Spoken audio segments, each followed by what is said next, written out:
Hola a todos y todas, bienvenidos a este espacio Partidos como Cancha, una producción de Ojo Público y el Instituto de Estudios Peruanos para analizar las alianzas, las rupturas y cómo se van reorganizando los diferentes partidos políticos. El panorama que se viene es completamente desafiante, miles de candidatos van a postular entre las listas presidenciales, la Cámara de Diputados y senadores, y por eso es que en este espacio se va a buscar analizar qué es lo que se viene y qué es lo que nos va a parar el destino político del país en las elecciones generales del próximo año. Este espacio nace a partir del dossier del mismo nombre, Partidos como Cancha, elaborado por un grupo de investigadores del Instituto de Estudios Peruanos con el apoyo de la Fundación Ford y que pueden encontrar en el blog Crítica y Debate. Pueden encontrar el link o el enlace al blog en los comentarios del video. Y nos escucharán todos los meses en el canal de YouTube y las redes sociales de Ojo Público y el Instituto de Estudios Peruanos. Si les interesa o conocen a alguien que le pueda interesar seguir este proceso con un enfoque analítico e informado, no duden en compartirlo en sus redes sociales y con sus contactos. Como todos sabemos, el próximo año están en juego una nueva presidencia, un nuevo parlamento, y el 2026 además van a haber elecciones de gobernadores y alcaldes. Así es que estamos entrando en nuestro país a un periodo en donde las elecciones, en teoría, van a cambiar el mapa de nuestro país, ¿no? Vamos a tener a nuevos actores políticos decidiendo sobre las cosas que tienen que ver con el día a día.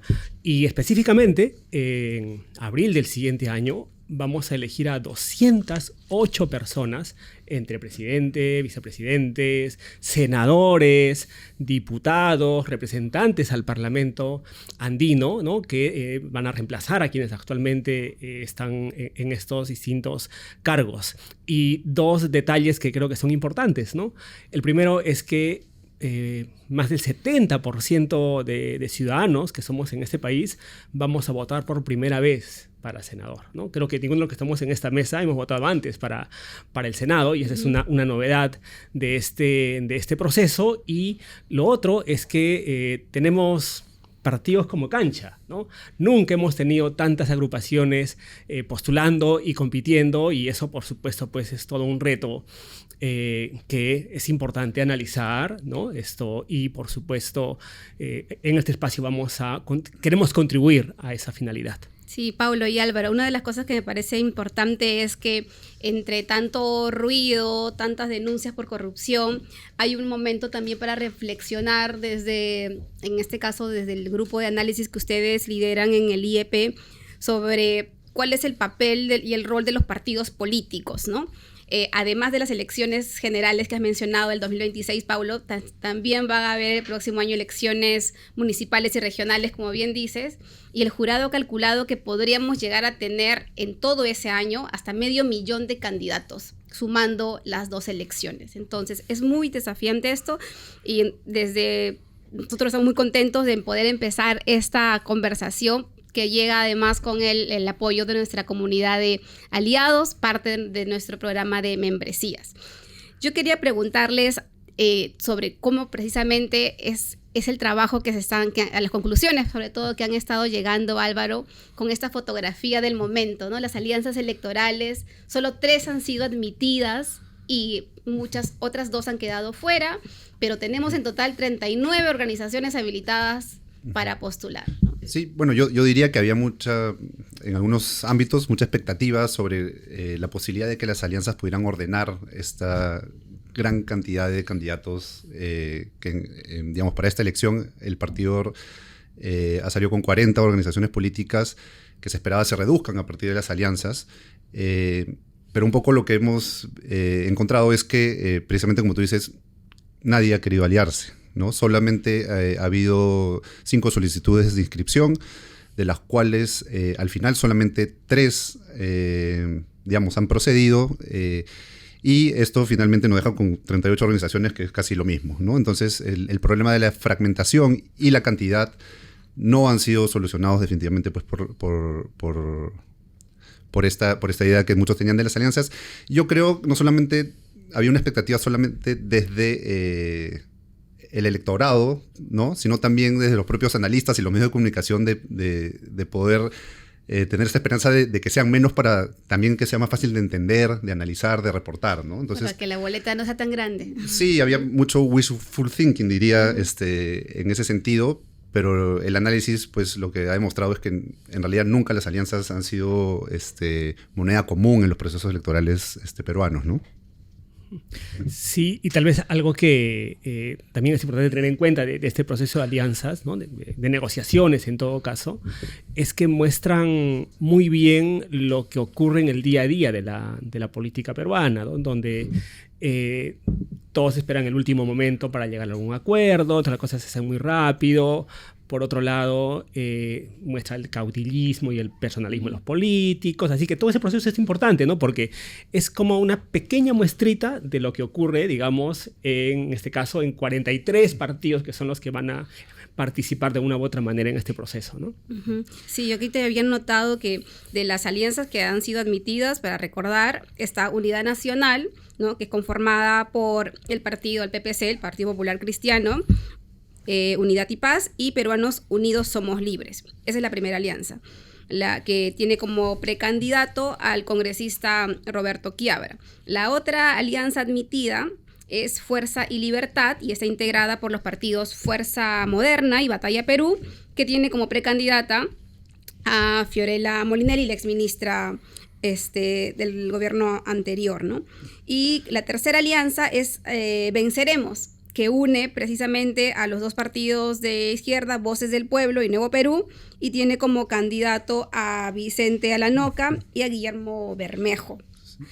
Sí, ahora que mencionas los nombres de los partidos, creo que es interesante y curioso a la vez, que es que en esta danza que hubo en las últimas semanas alrededor de quienes se aliaban y no, hablamos de los mismos partidos, ¿no? Las alianzas básicamente eran dentro de este subgrupo que has mencionado, que en algún momento estuvieron con unos o con otros, ¿no? Hay varios casos muy emblemáticos. Primero la gente, por ejemplo, quiso, en un momento incluso anunciaron que ya López Chau era su candidato. Sabemos que también tuvieron acercamientos con Nuevo Perú y finalmente terminó aliándose con otro partido, ¿no? Fiorella Molinelli también tuvo un acercamiento con Quiabra. Entonces, esta danza ha sido también entre un círculo pequeño también, ¿no? Sí, y bueno, y tal vez ahí de repente sería importante saber por qué han ocurrido así las cosas, ¿no? ¿Qué es lo que, digamos, ha hecho que este círculo sea tan pequeño como señala Álvaro, ¿no? Y hay varios factores. Por un lado, digamos, hay una explicación que vamos a llamar más de corte económico, ¿no? Y es donde finalmente los partidos no quieren distribuir la ganancia, ¿no? O sea, yo puedo ganar una presidencia, puedo ganar 10, 15 curules, ¿por qué tendría que poner en riesgo esa probable ganancia? Por otro lado, también tiene que ver con una suerte de cálculo de costo-beneficio, ¿no? Y que básicamente es que hay una gran lección que ha dejado el 2021, y es que cualquiera puede ganar, ¿no? Y por tanto, digamos, no se necesita mucho para sacar un gran premio. Sí, y ese cálculo económico, presumiendo que lo hacen, que están informados y que han leído nuestro dossier, también va porque la experiencia dice que tampoco es muy rentable ir en alianza, ¿no? Los partidos que en las elecciones anteriores han ido en alianza, por lo general han tenido menos escaños, ¿no? Digamos, han obtenido menores ganancias a nivel de escaños que los que han ido de manera individual. Algunos incluso fueron en alianza y solo uno de los partidos que fue en la alianza obtuvo escaños. Entonces, realmente eso, además de la experiencia de la última elección que ha mencionado Paulo, de que pasar la segunda vuelta no implica obtener un porcentaje tan alto. Entonces, la diferencia entre pasar a segunda vuelta y perder la inscripción ya no es tanta. Entonces, pero el incentivo no es tan grande desde ese punto de vista, ¿no? Claro, y es como lamentable porque es una de las cosas que ustedes mencionan en el análisis que han hecho, es que precisamente no funcionan las alianzas, primero porque hay desconfianza, o sea, los partidos entre ellos mismos no confían si van a ser equitativos en la distribución de curules o de candidatos, y lo otro es la forma mercantilista en la que se concibe una organización política, y eso es evidente cuando tú te encuentras en regiones con potenciales candidatos y te dicen, mira, yo me gustaría, y tiene un perfil como para estar en los primeros lugares, pero te dicen, no, me pidieron tanto dinero y yo no tengo. por más que tú desde fuera puedas ver que es un buen perfil o un cuadro político. ¿Qué sensación les da como tener en este documento de trabajo esa mirada ultra mercantilista en la que se han convertido los partidos políticos? Y finalmente, ¿qué incentivos tiene alguien que tiene esa mirada, básicamente para lucrar, de aliarse y de obtener el poder? Yo no me atrevería a decir que es algo nuevo, ¿no? La política siempre es transaccional. Yo pensaría que es este momento de la elección donde, digamos, lo que está en juego es la posibilidad de entrar en una lista, ¿no? Pero yo esperaría ver más de lo mismo ya cuando sea después de la primera vuelta, donde ya lo que tú tienes como herramienta de negociación es un escaño. Ahí la negociación ya, digamos, hablamos de ligas mayores, ¿no? Porque hoy en día uno podría decir que digamos, lo que define la política es el conteo de escaños para evitar una vacancia, ¿no? Entonces, ahí es donde yo creo que vamos a ver ya una danza con muchos más actores, ¿no? Con mucha más gente involucrada en la fiesta. Sí, y creo que también tiene que ver con, a veces, la concepción que tenemos de lo que son los partidos políticos y lo que realmente existe digamos, en la realidad, ¿no? No solo en nuestro país, evidentemente, eso es un fenómeno más grande, ¿no? Y claro, cuando uno habla de partidos políticos, en teoría se trata de organizaciones más o menos cohesionadas, con un liderazgo, que tienen presencia en el territorio, etc. Pero cuando tú vas a ver un poquito en profundidad nada más qué es un partido político puede ser un emprendimiento personal. Caudillista. Un partido puede ser la unión de algunos amigos, ¿no es cierto? O aliados que coyunturalmente deciden ir juntos para ir a un proceso electoral. Y un partido también puede ser, en otros casos, digamos, sí, pues tal vez un grupo de gente que sí comparte una ideología, ¿no? Pero en ese escenario, los partidos en nuestro país son organizaciones muy pequeñas. Y por tanto, es muy difícil para un partido, por ejemplo, tener candidatos en todas partes. El mejor ejemplo se da en las elecciones subnacionales. Ningún partido consigue tener candidatos a todas las alcaldías en nuestro país. Nadie, ¿no? Ni el fujimorismo, ni APP, tal vez Alianza ni para nada el de Progreso ha logrado, como en unas regiones, tener más presencia. Así es, pero no todos consiguen eso, ¿no? Y claro, y ahí un tema que entra es precisamente ese que señala Álvaro, Nelly, que tú también lo has mencionado, y es que los partidos, para suplir esa deficiencia, lo que hacen es llegar a acuerdos, contratos con algunos políticos locales que, digamos, van a postular por tu partido, ¿no? Tú les vas a dar una marca y ellos te van a dar la posibilidad de competir en un territorio. Sí, incluso yo les decía cuando compartieron con nosotros el documento de trabajo, cuál es el sentido de hablar de las alianzas electorales si el diagnóstico que se está haciendo es que es cierto, hay una diversidad de partidos políticos, tal vez los que tienen un programa ideológico de proyecto nacional sean los menos, pero la gran mayoría de esos 39 habilitados son cascarones, ¿no? Entonces es como la informalidad del país expresada en nuestro propio sistema de partidos políticos. Entonces, ¿qué valor tienen hacer alianzas electorales ante tanta informalidad, ¿no? O sea, y también, ¿cómo analizarlos? Sí, yo diría no solo la informalidad, sino la diversidad que ha mencionado Paulo, ¿no? Y eso agrega a la mayor complejidad a una representación que está rota, ¿no? Y también había esa expectativa de muchas personas de que las alianzas podrían contribuir a mejorar la representatividad porque, digamos, en principio aglutinarían programáticamente algunos partidos para que además las personas puedan informarse mejor, ¿no? Digamos, bajo la premisa de que a menos partidos uno puede entrar a mayor profundidad, ¿no? Pero, sin embargo, yo diría, y esto puede resultar hasta paradójico, es que las alianzas le agregan una capa más de complejidad, ¿no? Y que oculta más bien finalmente por quién uno vota, ¿no? Yo estoy pensando en la alianza que fue en su momento del APRA y el PPC, que el PPC no sacó ni un escaño, entonces los PPCistas terminaron votando para los apristas, ¿no? Entonces, al crear esta capa adicional de opacidad, uno realmente no sabe qué es lo que hay detrás, ¿no? Entonces, incluso a nivel de financiamiento, porque se entra todo en el mismo de hecho, sistema, ¿no? Y eso es algo que también, al momento de las alianzas entre los partidos, es algo que a veces uno tendría que poner sobre la mesa, pero no es tan sencillo, ¿no? Porque uno no expone tan fácilmente cuál es su fuente de financiamiento y eso también puede contribuir a esta desconfianza que que generalizada, no solamente de la ciudadanía al sistema político, a los partidos, sino que vemos que también expresada entre ellos mismos, ¿no? Claro, ustedes deben recordarse que hace algunos meses Keiko Fujimori, por ejemplo, deslizó que podía ir en alianza, ¿no? Y que ella podía renunciar a una candidatura en virtud, digamos, de un liderazgo de consenso, un típico rollo, digamos, de político, ¿no es cierto?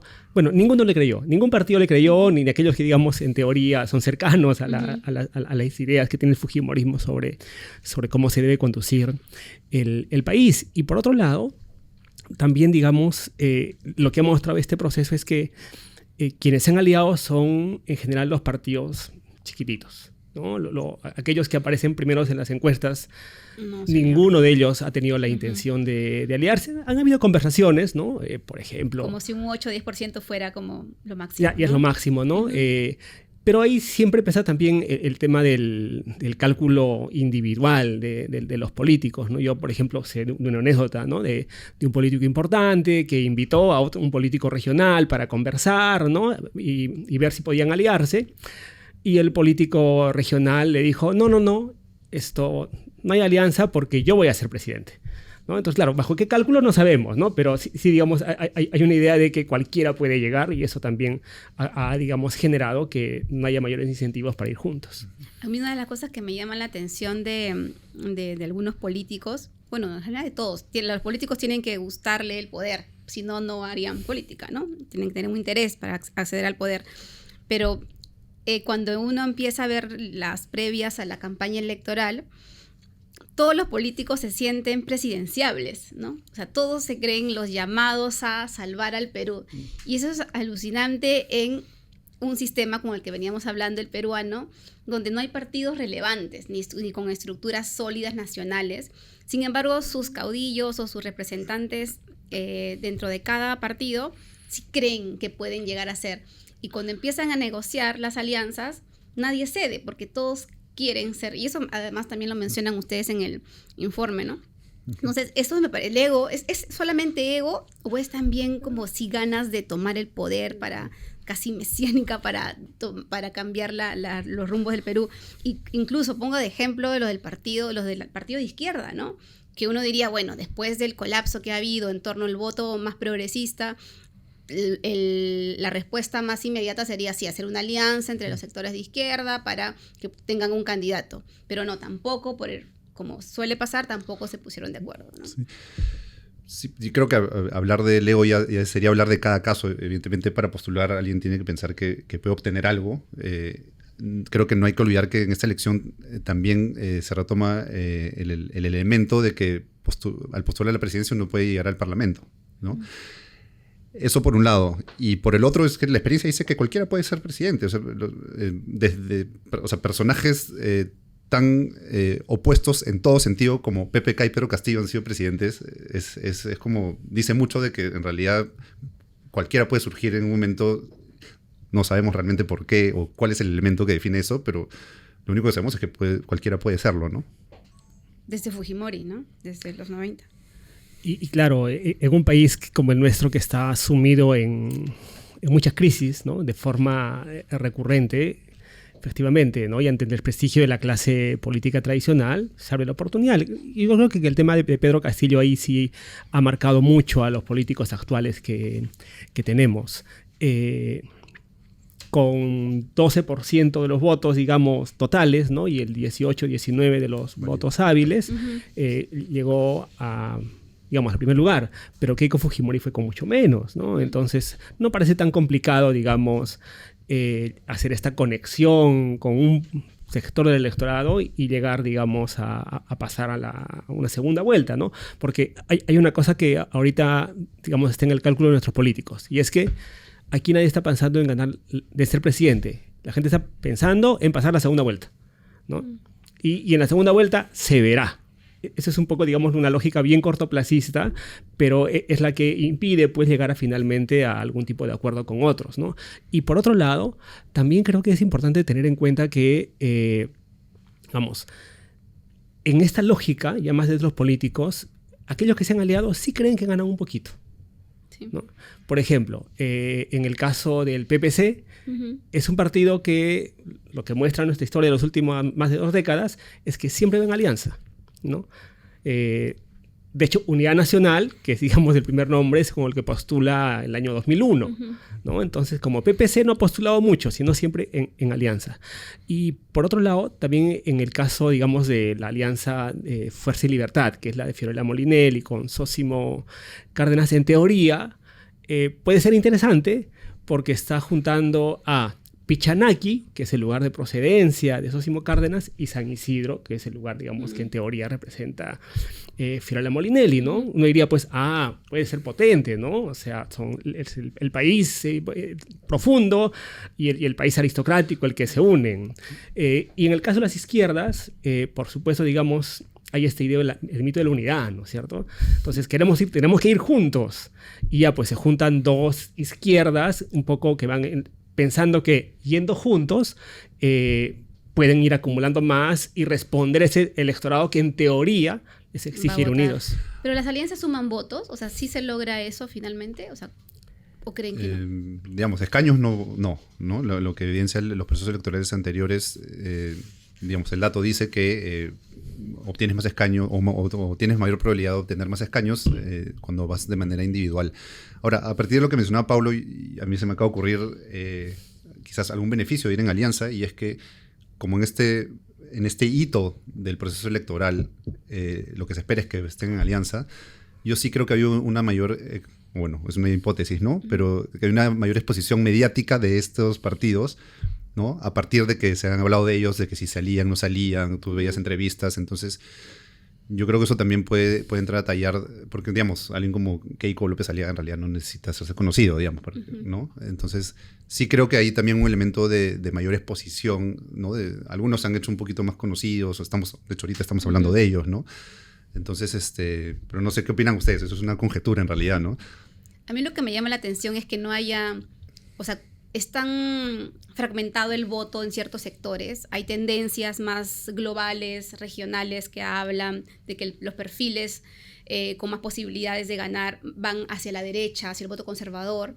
Y en medio de esas tendencias, los otros sectores, como el sector del centro o el sector de izquierda, no hayan logrado establecer alianzas más robustas, ¿no?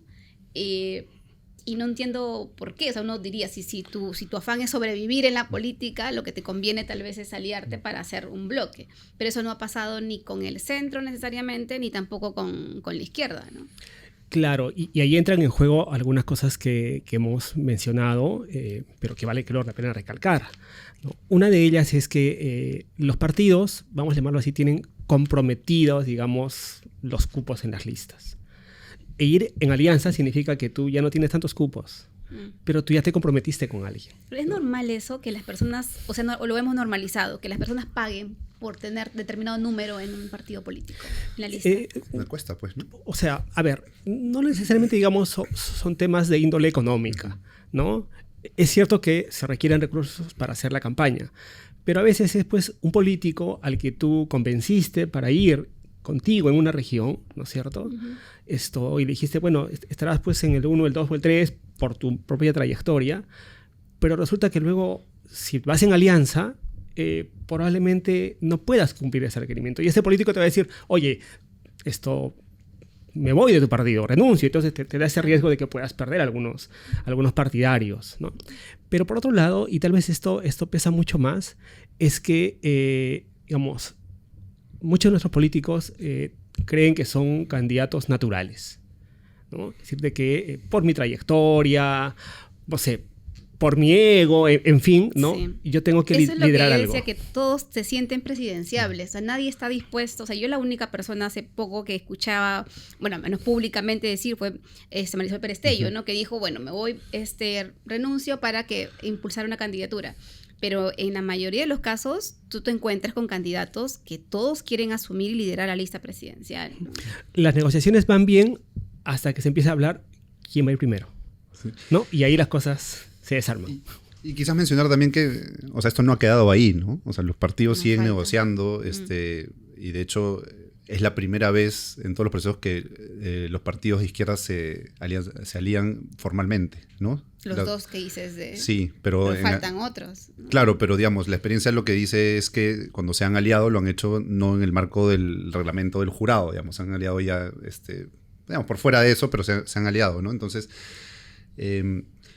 por ahí, creo que es importante diferenciar el proceso político alrededor de las alianzas y las negociaciones del hito procedimental que nos ha impuesto el jurado y que, digamos, nos trae en este momento a comenzar a hablar de esto, pero las alianzas o, digamos, las movidas, las transacciones políticas siguen y como mencioné antes, yo creo que van a tener su momento más álgido, el momento, digamos, después, cuando digamos quienes tienen un escaño, digamos, van a tener mayor poder de negociación, ¿no?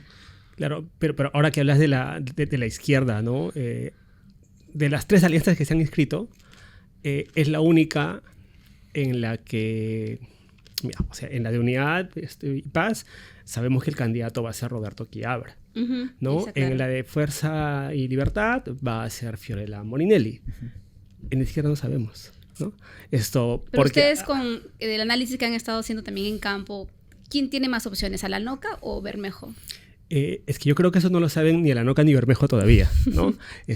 Porque en principio ninguno renunció a la candidatura presidencial, ¿no? Ni el partido A ni el partido B. Y claro, es como que has, digamos, pateado ese tema espinoso, porque creo que no hubiera habido acuerdo si las cosas tenían que definirse ya en ese momento. Pero inclusive en esta alianza formal, como dice Álvaro, ¿no? Porque las izquierdas siempre... El problema con las izquierdas es que había un solo partido con inscripción, ¿no? Y por tanto lo que había era una suma de otros grupos, ¿no? Que iban con Juntos por el Perú, el Frente Amplio, era un poco eso. En este caso hay varios partidos de izquierda con inscripción. Pero aún en ese caso de la formalidad, esta es una alianza entre formal e informal. ¿Por qué? Porque además suma al partido rondero, al partido de Duberly Rodríguez, que no puede participar, digamos, por un tema de plazos, ¿no? Entonces es una alianza...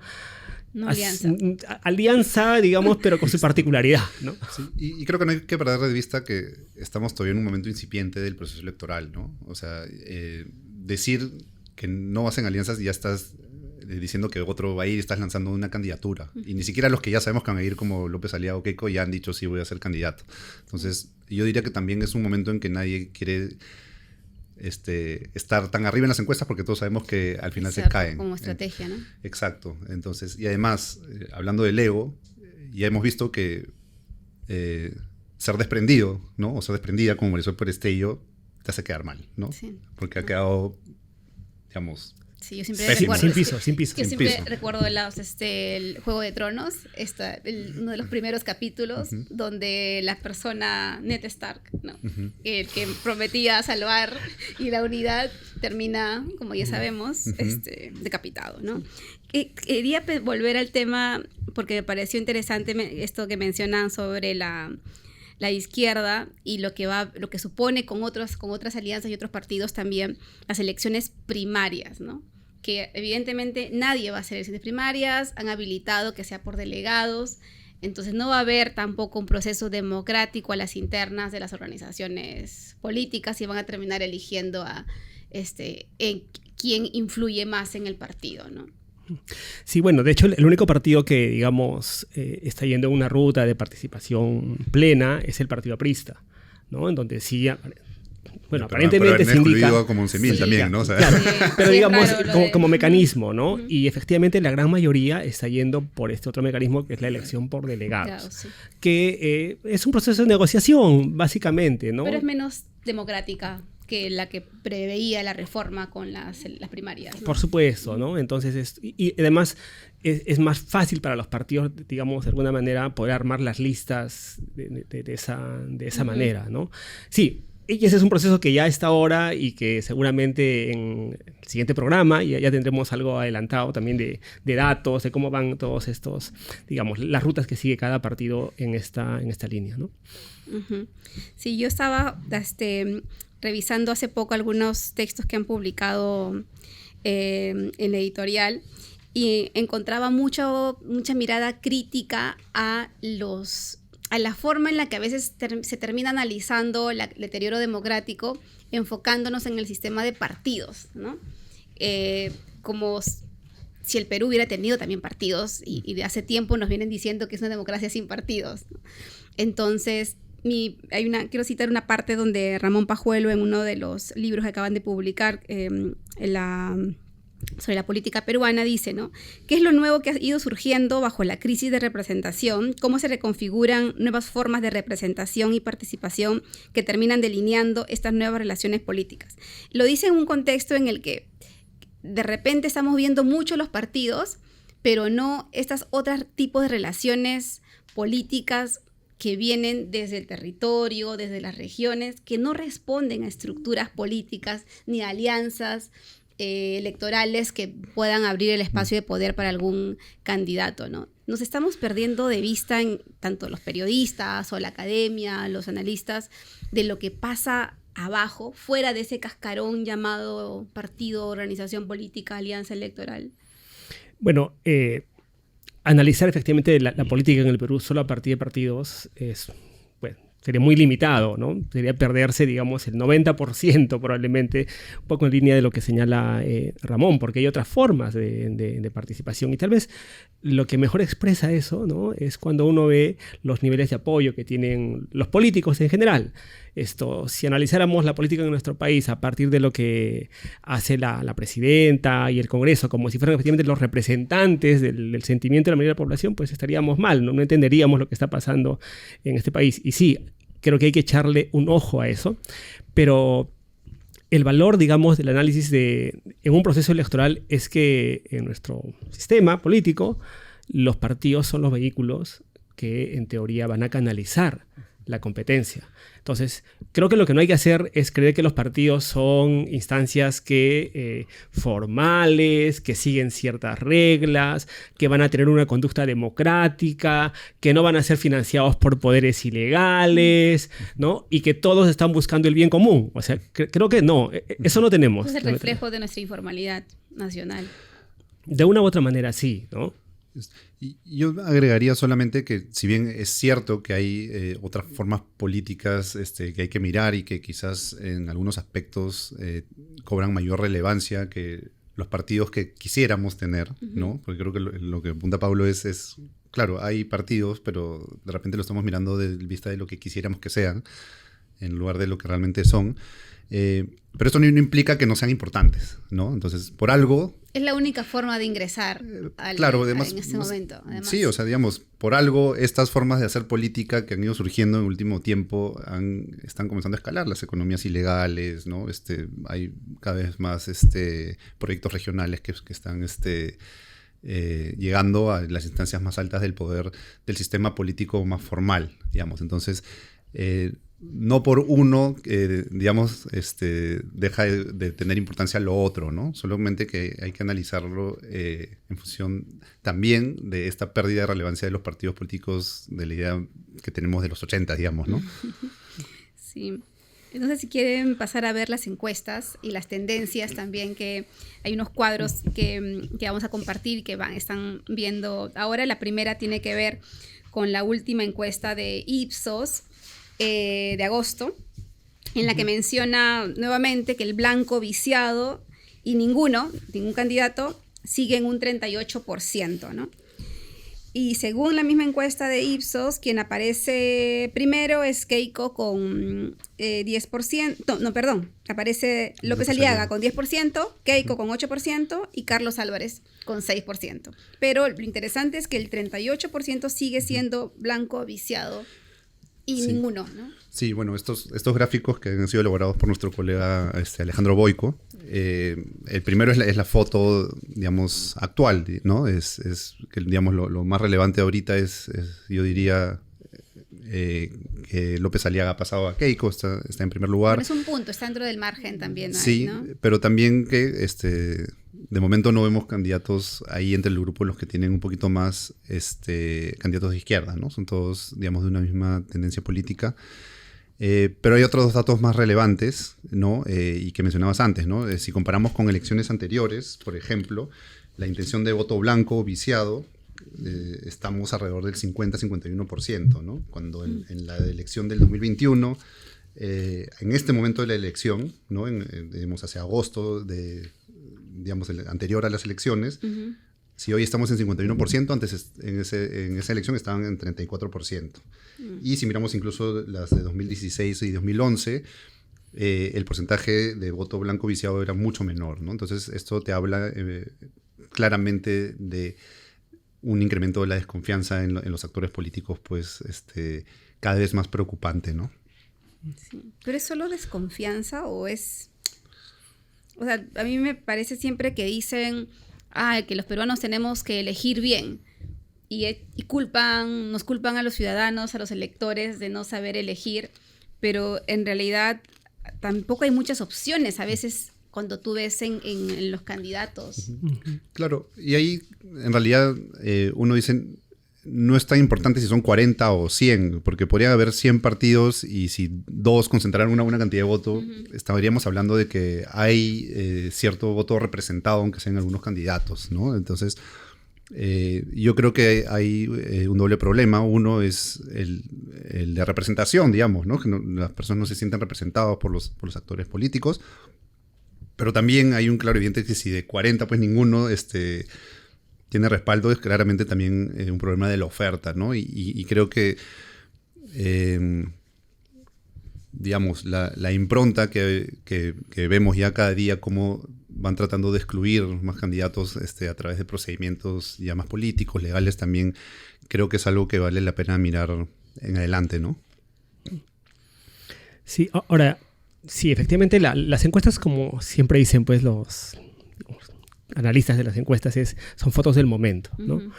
Y en concreto, digamos, lo que ocurre en este momento y muestran los resultados electorales anteriores es que nunca es la misma, ¿no? O sea, la foto de ahora es distinta a la que tendremos en abril. Eso es casi como es un patrón recurrente, digamos, en los últimos procesos electorales peruanos, ¿no? Es más, hace algún tiempo, por ejemplo, debe recordarse, siempre se decía que aquel que está primero mucho tiempo antes, ya ese no va a ganar, ¿no es cierto? Y es verdad, sí, o sea, tenemos candidatos como Forsyth, ¿no? Que era meses primero en las encuestas y luego al final ni siquiera pasó la valla su partido, ¿no? Pero han hecho ese análisis de desde cuándo, desde qué campaña o qué proceso electoral el que está primero no llega. Eso, ¿recuerdan si es que no lo hemos revisado en ese detalle, ¿no? Pero sí hay, en esa elección por lo menos hay un detalle que sí es importante. Y es que cuando uno revisa lo que pasaba el 2011 y el 2016, los 4 candidatos que estaban primeros acumulaban más del 70% del electorado, ¿no? Ahí se juntaban los porcentajes y se llegaba al 70%. El 2021 eso ya fue bajando, ¿no? Ya estamos entre 30, 40, 45, llegó en abril.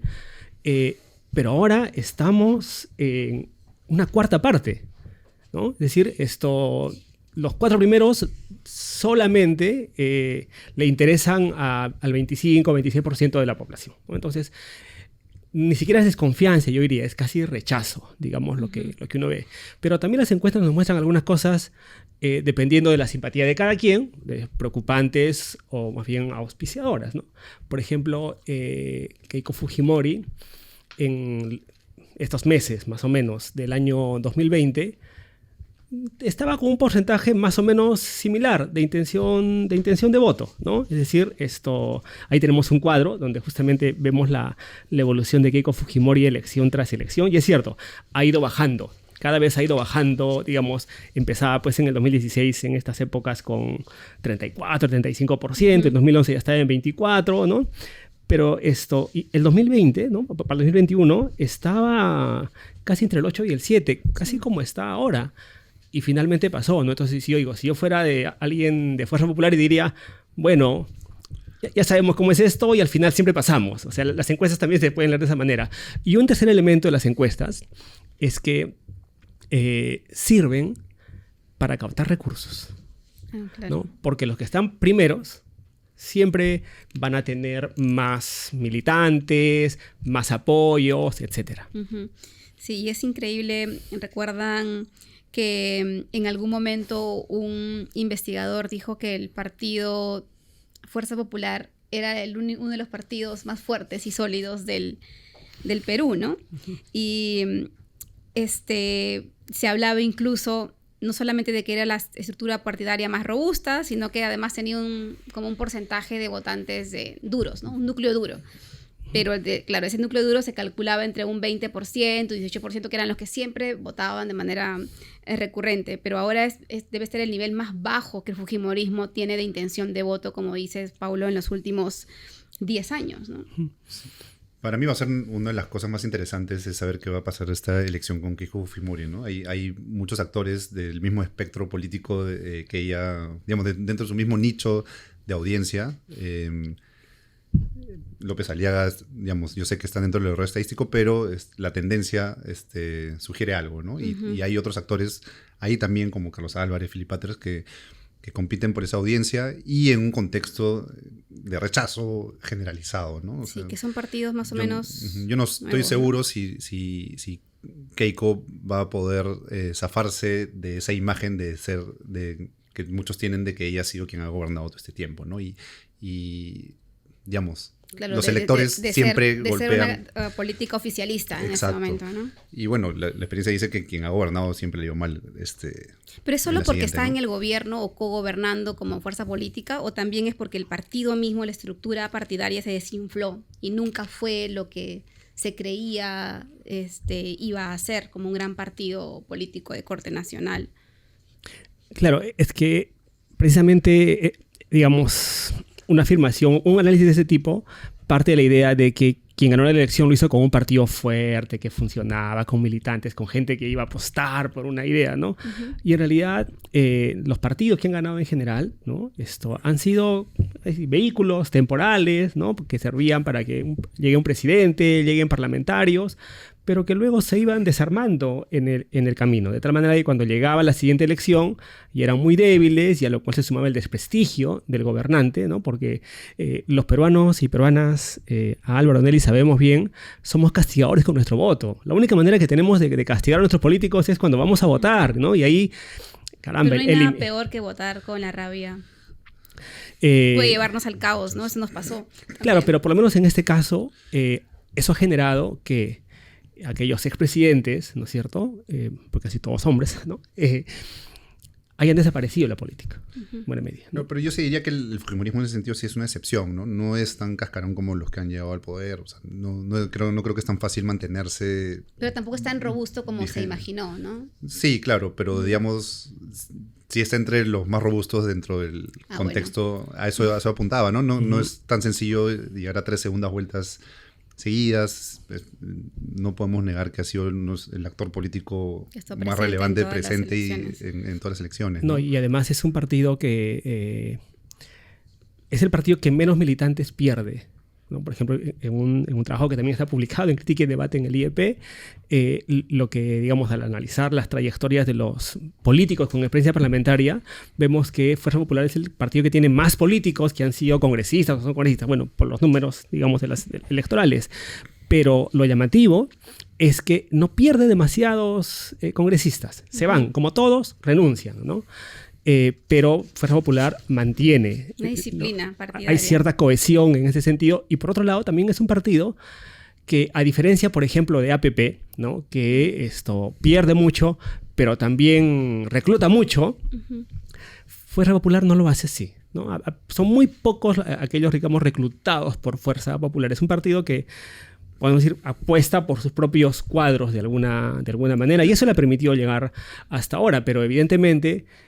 siendo cierto que el fujimorismo, digamos, tiene todas estas, vamos a llamarlo así, muy entre comillas, virtudes políticas, también es cierto que nunca ha tenido, creo, tanto poder el fujimorismo como durante estos últimos 2 años, 3 años. De aliado político, ¿no? Del gobierno. Y hay una cuestión más ideológica dentro del voto fujimorista, porque, claro, estabas hablando, era Paulo, de que es cierto, tiene representantes en el Congreso con muchos parlamentarios que difícilmente se van a otros partidos, hay menos tránsfugas, digamos, que en otras organizaciones, pero detrás de esto crees que un voto también es el único partido con ideología alrededor de la figura, obviamente, de Alberto Fujimori, o ya se ha estado diluyendo de acuerdo con estos nuevos cambios que Keiko quería hacer. Sí, yo creo que el fujimorismo, digamos, ha devenido en una suerte de consenso entre un sector de los políticos que reivindica dos cosas, ¿no? El legado de Fujimori, o sea, los 90s es el paraíso, digamos, de una u otra manera, pero lo segundo, el de buscar convertirse como que en los guardianes, ¿no? Del modelo económico, los guardianes de la lucha contra el terrorismo, ¿no? Eso es, digamos, un poco el relato que hay. De hecho, cuando uno ve lo que se enseña en la Escuela Naranja, es precisamente eso, ¿no? Es una mirada a los 90 y yo como guardián de ese legado. Pero digamos, para ser un partido está bien, porque tienes como una identidad en torno y que te cohesiona finalmente. Efectivamente. ¿No? Sin embargo, me pregunto si esos son los temas relevantes ahora en la política peruana, ¿no? Así va a ser match con los electores, dices. Efectivamente. O sea, la gente... Ya se murió Alberto Fujimori. Ya se murió. Ya no hay a quien liberar de la Diroes, digamos, ¿no? Que era uno de los leitmotiv del fujimorismo, en teoría. ¿Qué puede ofrecer el fujimorismo ahora a esos electores que antes votaban por ellos? ¿A Keiko por cuarta vez? ¿No? Y con los mismos cuadros, ¿no? Teniendo a López Aliaga y a otros candidatos como Philip Butters u otros más que reivindican también programáticamente en la economía proyectos similares, ¿no? Y con otro estilo también, ¿no? Creo que ahí es importante que, digamos, si bien uno los puede en cierta forma encasillar dentro de una misma ideología o espectro político, yo sí creo que hoy en día, además, mirando el reflejo internacional de actores como Trump o Milei, y el éxito que han tenido, digamos, electoral, creo que López Aliaga ha sabido manejar mejor ese tipo de imagen y sacarle un poco de jugo, ¿no? Esto de los trenes, mira, uno hubiera esperado que lo golpee, pero más bien... Está invirtiendo mucho en redes sociales, ¿no? Sí, y su estilo así, confrontacional, ¿no? Y estar permanentemente... confrontando, buscando enemigos. Aunque va más allá de la confrontación, no es la primera vez que un alcalde de Lima, que es una autoridad en el poder, amenaza públicamente a un periodista, sí, claro. Amenaza y ataca constantemente en sus redes sociales a Rosa María Palacio. Entonces, es alguien que no sé si coinciden, pero ¿no? que ataca. Es Trump, es atacar, sí, es parte de su filosofía. ¿Creen que eso es disruptivo en nuestra política o ya hemos tenido otros candidatos como López Aliaga sin tanto poder de inversión? Porque invierte mucho dinero en las redes sociales también, ¿no? Sí, yo diría que está dentro de una corriente en general, ¿no? Que es nueva en el mundo. Digamos, antes había mejores modales políticos, vamos a llamarlo de esa manera. Ahora tienes a Trump, tienes a Milei, tienes a Kast en Chile, ¿no? Entonces, o sea, hay un estilo de hacer política que buscan algunos actores, especialmente de la derecha. Violento, decirlo, ¿no? Violento, polarizante, conservador, en fin, ¿no? Entonces, claro, uno se pregunta, en ese escenario es casualidad que a la CADE venga...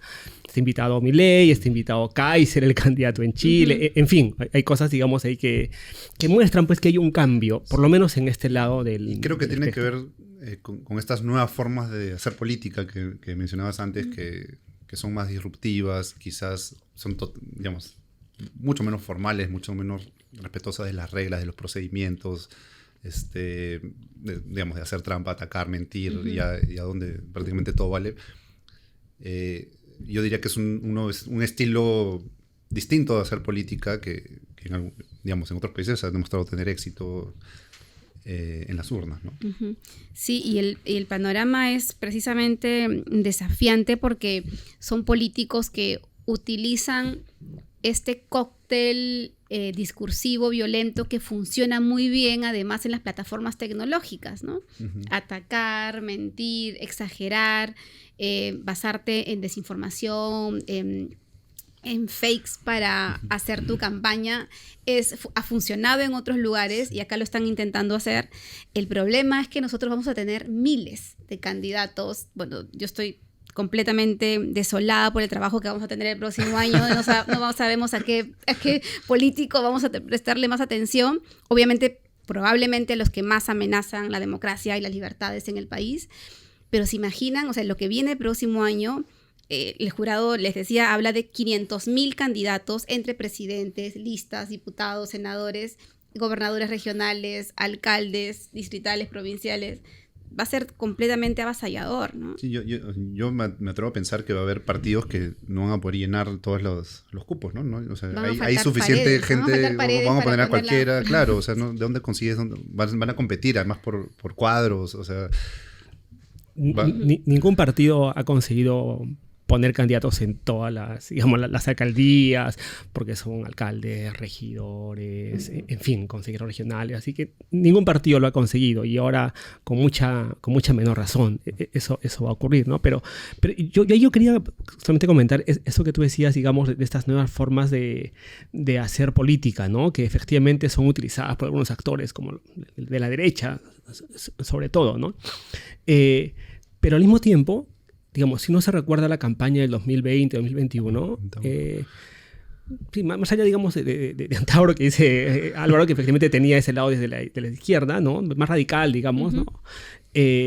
Vio que López Aliaga intentó, digamos, también plantear en parte de la campaña ese tipo de métodos, ¿no es cierto? Y no hubo tanto resultado. Y si uno ve, por ejemplo, lo que ocurrió en Bolivia, no es el candidato, en todo caso, más violento, parece, ¿no? El que logra pasar a una segunda vuelta, ¿no? Así que yo diría que no todo está dicho. Todo está. Pero sí hay algo que es como irrefutable, que son las tendencias más globales y regionales, ¿no? De hacia dónde están caminando algunos resultados electorales. ¿Eso a usted les da una idea más clara de cuáles podrían ser esos caminos, resultados de las elecciones del próximo año? ¿O creen que hay espacio, por ejemplo, para que nuevamente un candidato tipo Castillo, que no estaba entre los primeros lugares, que representa a un sector de la izquierda, avance? Mi impresión es que, la verdad, que no, pero no sé, ustedes que están viendo el tema. Yo no me atrevería a decir que hay como alguna variable en particular que vaya a ser la definitiva, que seguramente la va a haber.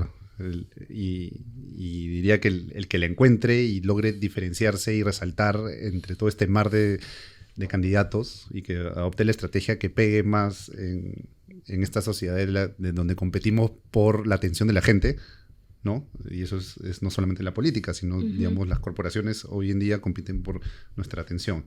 Entonces, quien logre capitalizar eso y encontrar la fórmula que le permita resaltar, además resaltar en el momento indicado, creo que es lo crucial, ¿no? Porque claro, ahora estamos hablando de López Aliaga, pero lo más probable es que su tendencia comience a decrecer si miramos lo que ha ocurrido en elecciones anteriores, ¿no?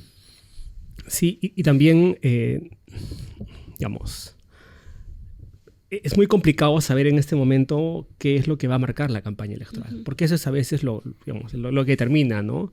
Y por otro lado, como siempre recuerda Patricia Zárate, ¿no? Del área, digamos, de estudios de opinión del IEP, la mayoría, bueno, no la mayoría, pero una parte importante de la ciudadanía de nuestro país decide su voto la última semana, y una parte muy importante lo hace en la cola del centro de votación. Entonces, claro, esas variables pueden cambiar y modificar cualquier, digamos, escenario de previsión que uno pueda tener. Pero sí es cierto, hay algunas tendencias que se pueden observar, ¿no?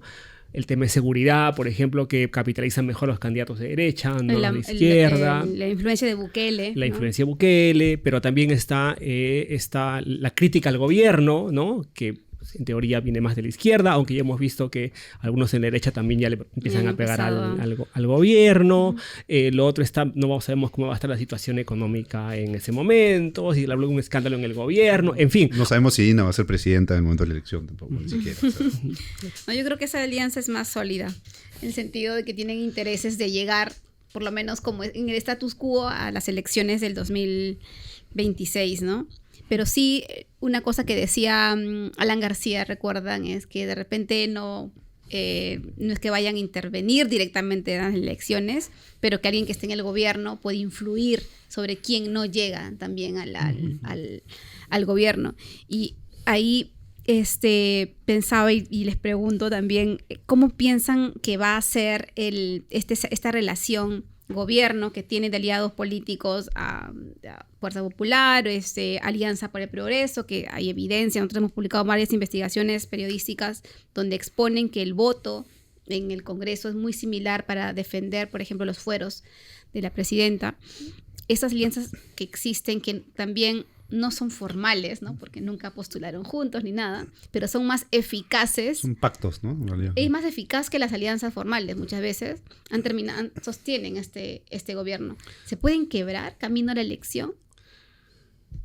Sí, todo puede pasar, todo puede ¿no? pasar.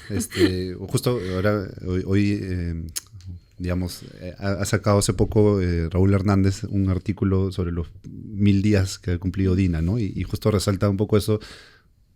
Digamos, es de los últimos presidentes es la que más ha durado, ¿no? Y digamos, lo que sugiere es que tiene habilidad política, ¿no? O sea, ha sabido lograr esos pactos alrededor de salvar la vacancia, ¿no? Como te decía, ahorita estamos hablando de las alianzas para participar del proceso electoral, pero... Formales. Exacto. Todo esto va a seguir un camino, digamos, bien imbricado, sinuoso y de muchos momentos alrededor de la conformación del próximo gobierno, pero también que tiene que ver con lo que está ocurriendo ahora, ¿no? Con la estabilidad, digamos, política que experimentamos en este momento, ¿no? Sí, yo ahí lo vería desde una perspectiva complementaria, ¿ya? Y es que, claro, racionalmente uno debería decir, oye, ¿qué hacen ustedes, ¿no? Sosteniendo un gobierno tan impopular, si eso les va a, digamos, puede afectar sus posibilidades electorales, ¿no? O sea, racionalmente dirían, sí, la van a sostener hasta que sea tan pesado, digamos, ¿no? Sostener el gobierno que, bueno, eventualmente podrían vacarla, ¿no? Es la visión racional, ¿no? Pero ya hemos visto que los políticos también optan por suicidarse, políticamente hablando, ¿no? Y nuevamente vuelvo al caso de Bolivia, ¿no? El MAS y las izquierdas bolivianas se suicidaron, ¿no? Hicieron ir divididas y llamar luego al voto nulo, y al final toda la representación política que habían tenido durante 20 años desapareció. ¿Por qué no podría ocurrir algo así en el Perú? Aquí nuestros políticos también pueden ser sujetos muy torpes, ¿no? Sí. No tan hábiles como Raúl sostiene. Y ególatras, ¿no? Quien está en la presidencia del Congreso ahorita es su mayor probabilidad de ser presidente de la República, ¿no? Siempre va a ser una oportunidad. Yo agregaría algo a lo que ha mencionado Pablo, y es que por lo menos de esta coalición que está ahora sosteniendo a Dina,